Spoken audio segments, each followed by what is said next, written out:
Hello and welcome to the inaugural First Rate Legacy podcast. Yes, LGSE doesn't stand for Love, Give, Serve, Enjoy, or does it? It stands for Legacy.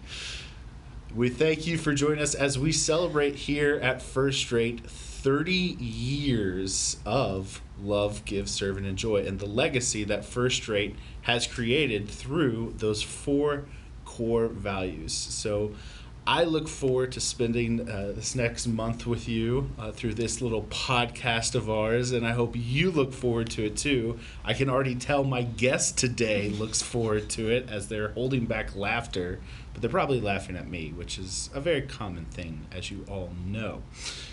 Anyways, we're so excited, and today we're going to be starting off not in order. We're going right in the middle to go with serve. And I have a very special guest with me today. Some of you know her. Actually, all of you hopefully should know her. She's a huge Mean Girls fan. In fact, I will never forget that on my first day on the job here at First Rate, I made a quote from Mean Girls, and instantly she called me out and goes, "Did you just quote Mean Girls?" I was like, "Yes." She goes, "I think I might like you as chaplain." Little did she know it was the exact opposite. Anyways, I am here with First Rate's relationship manager, the one and only Rachel Guy. Rachel, could you say hi to everybody? Hello, everyone. Thank you for having me, Blake. Of course. Anytime I get to chit-chat with some of my favorite or least favorite people here at First Rate, although I have no favorites. It's true. Probably. But I will say, when I met you for the first time, I was just impressed that a 30-year-old knew a Mean Girls quote. A 30-year-old man knew a Mean Girls quote. That's what really got me to like you in the beginning. I'm just so impressed that you thought I was only 30 years old when I first started. 30 plus. But okay, a middle-aged man. Oh, let's not throw around the middle age. But anyways, thank you for coming and to talk with us about serve and how you live out that core value through your life. And so, but before we get into how you've started your serving with First Rate's values, how did you get started at First Rate? That's a great question. So we like to keep First Rate in my family, and my mom started at First Rate, I think 25 years ago, and my sister also worked at First Rate for quite some time, and so the women of my family just kind of got me working at First Rate. So actually about 15 years ago I started part-time at First Rate, and I've been here almost every day since. Wow, so 15 years. And when did you become full-time? Right after I graduated college. I think I've been full-time for about 8 years now. Okay. Yeah. So you're getting close to that 10-year bump. Well, the 10-year special trip and the 10-year bump in contributions. Yes, I'm looking forward to both. Yes. Very much. And I know especially contributions because there's one place in particular you like to send your contributions to because it's got a special place in your heart, and that is, of course, Camp Impact. So just first of all, introduce and tell everyone that's listening what Camp Impact is, and then we'll kind of get into how you got into it and why it's so important. So Camp Impact is a free week-long summer camp for homeless and underprivileged children in Arlington and Grand Prairie. We essentially provide like a YMCA camp for the week, but we ensure that all of our kids have the resources that they need to be comfortable and have fun. So we give them new swimsuits and tennis shoes, and we provide meals so they don't have to worry about where their next meal is coming from. But we really try to create a space where kids feel safe and they're encouraged to be kids and run and play and scream and just kind of escape the daily struggles that they face outside of this 1 week at camp. And I have attended the camp personally and have seen firsthand the joy that is on every kid's face, especially when they get to throw water balloons at Rachel. And I think I had the same look of joy as I threw a water balloon at her. Yeah, thank you for that. You're welcome. But and so how did you get started with Yeah. Camp Impact? So Camp Impact originally started as a youth group project. I don't even know how many years ago, maybe 26 years ago. And it started at the synagogue that I was a part of at the time. And so that's how I learned about Camp Impact, was just through youth group friends. Started Camp Impact many, many years ago and had the most humbling and life-changing experience of my short life. And since then, Camp Impact has really grown. We're no longer just affiliated with that specific synagogue. We don't limit counselors. They can come from anywhere, all walks of faith. We just want people at camp that, are passionate about helping children. Yeah. And want to serve kids. Yeah. And serve kids. Serve the underserved. Serve the underserved. I like to say serve the voiceless, because a lot of these kids, these children don't choose who their parents are. They don't choose the circumstances that they're in. They don't, choose to be abused and have drug addicted parents. So we really try hard just to kind of get them to escape what they face at home. Nice. And how do you find the kids? Like, how do you connect with the kids and figure out who you're going to be able to serve?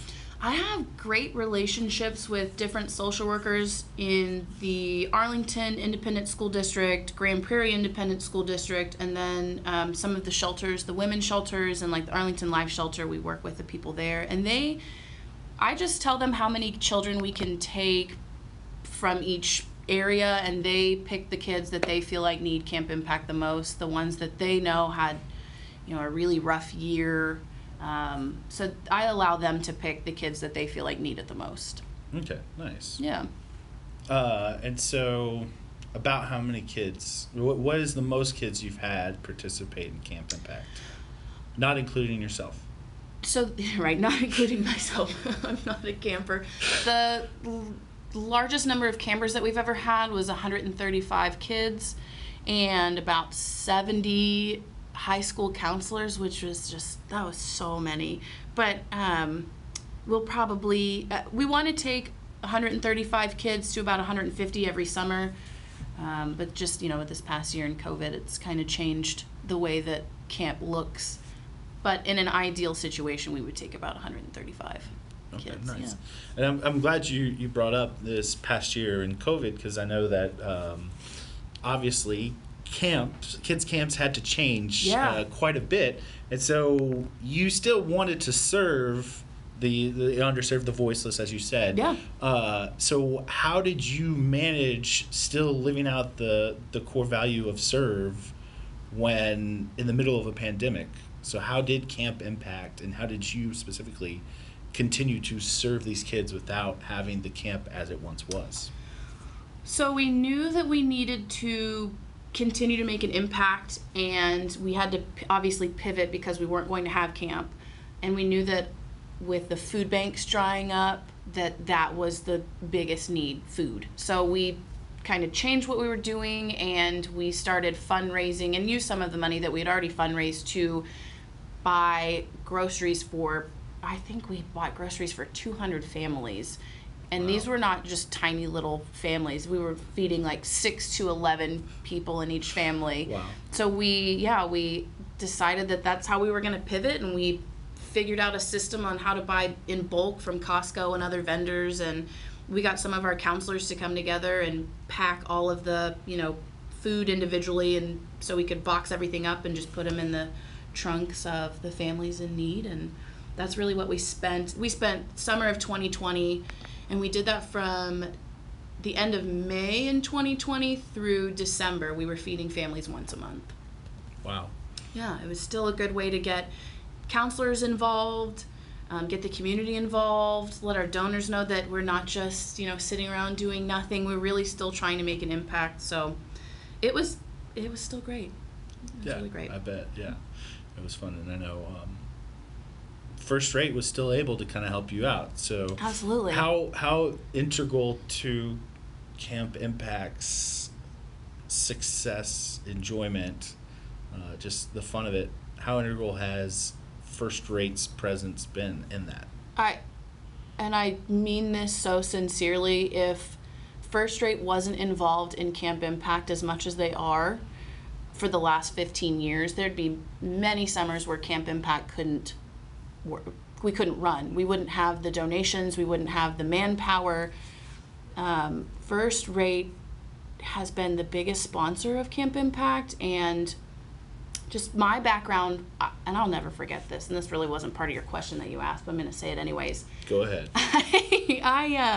So when I started with Camp Impact in my early teens, that first summer was, as I mentioned earlier, like very humbling and life-changing. And after I left Camp Impact, I wanted to ensure that Camp Impact was successful going forward, but how does a 14, 15-year-old do that? Yeah. So I was talking to my mom about it, and she's like, well, you should talk to Dave. You know, Dave is really passionate about helping nonprofits and helping other people, and I think that he would understand your enthusiasm and understand your passion and help you. So I had my mom schedule a meeting with Dave, and I remembered the building that we were in, and to be honest with you, I even remember the outfit I was wearing because I was so nervous. I remember every detail, and I don't even remember every detail from the first date with my husband, but in this particular situation, I was so nervous to talk to Dave about something that was really important to me, and I sat down with him, and I remember repeating the word awesome and talking about how awesome this camp was and awesome the opportunity was, and you know, as a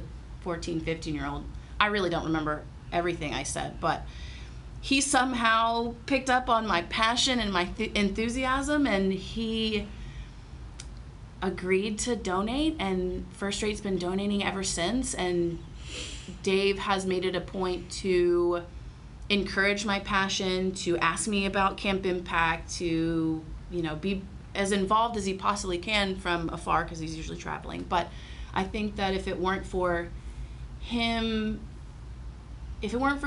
seeing my passion and enthusiasm so early on and like taking my hand and walking me through that, where I would be with Camp Impact right now would probably be totally different. I mean, what other company gives you time off to not only plan for the camp, but I get the full week off to actually be totally present at camp. And it's something at First Rate that's valued. Helping nonprofits, helping other people, that's something we value here. That's cool to do that.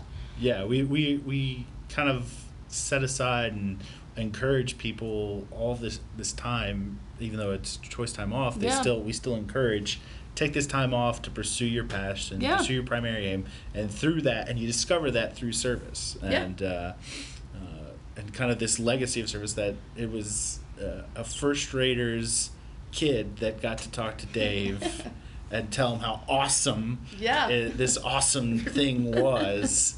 And through that, the legacy of the service has continued for, over 15 years. Yeah. And so that's, although I can't, over 15, that might reveal. It's about right. how close someone is to an age they made fun of me for earlier in this podcast. I'm proud of my age. It's a good age to be. But yeah, I mean, without First Rate, I don't think I would have gone from counselor to now the director of the camp, and I'm running the entire thing, and I really feel that First Rate is one of the main reasons why I am where I am with Camp Impact.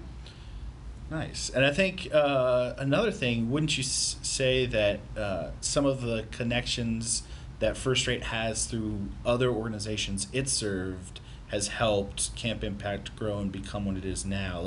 Especially you're on their board now, but I'm thinking of Arlington Life Shelter and how that connection of service has made, your passion with Camp Impact that much better. It's definitely opened doors to work with other nonprofits. Like you said, the Life Shelter, we take children from there.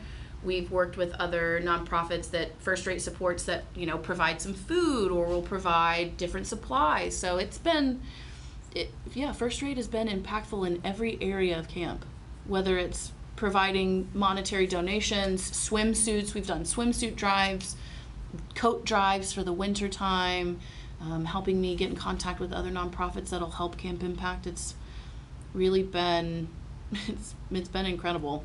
Truly. Yeah, it is incredible to see. Yeah. And it's something you absolutely should be proud of and are proud of. Yeah. But also excited to see how it can grow and how First Rate can help that growth happen and be a part of, as it already is, the legacy of Camp Impact. Mm-hmm. So, well, is there any other plug you want to give about how awesome Camp Impact is before our time is up?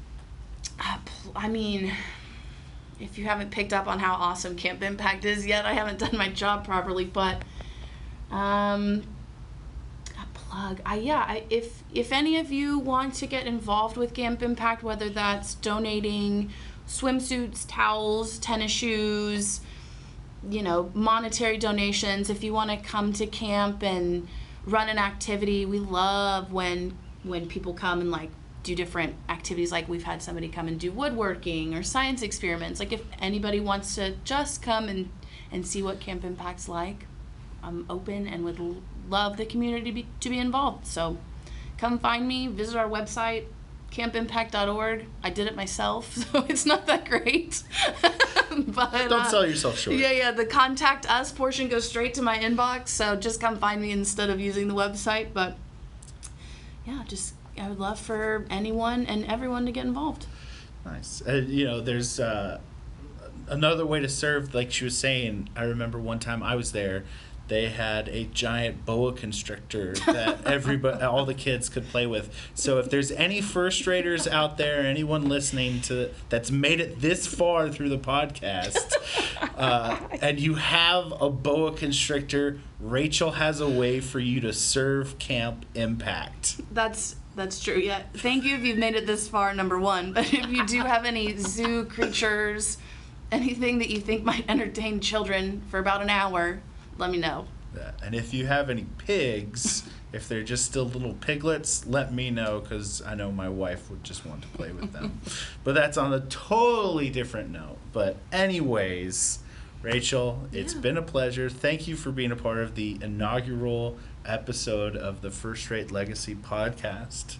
Thank you for allowing me to talk about something that's so awesome and that I'm very passionate about. So I've enjoyed this time with you, Blake. Oh, always a pleasure. And it's always great to talk about, you're one of the perfect examples of how we serve. Yeah, and we serve the community, serve the underserved, and how First Rate's been a part of that and continues to be a part of it, and how you already had that legacy of service before you even got to First Rate, since you were a whipping teenager telling Dave how awesome it was, to letting that spirit carry over and spread to your coworkers and through First Rate. So we appreciate it. Always a pleasure. Thank you so much. Thank you.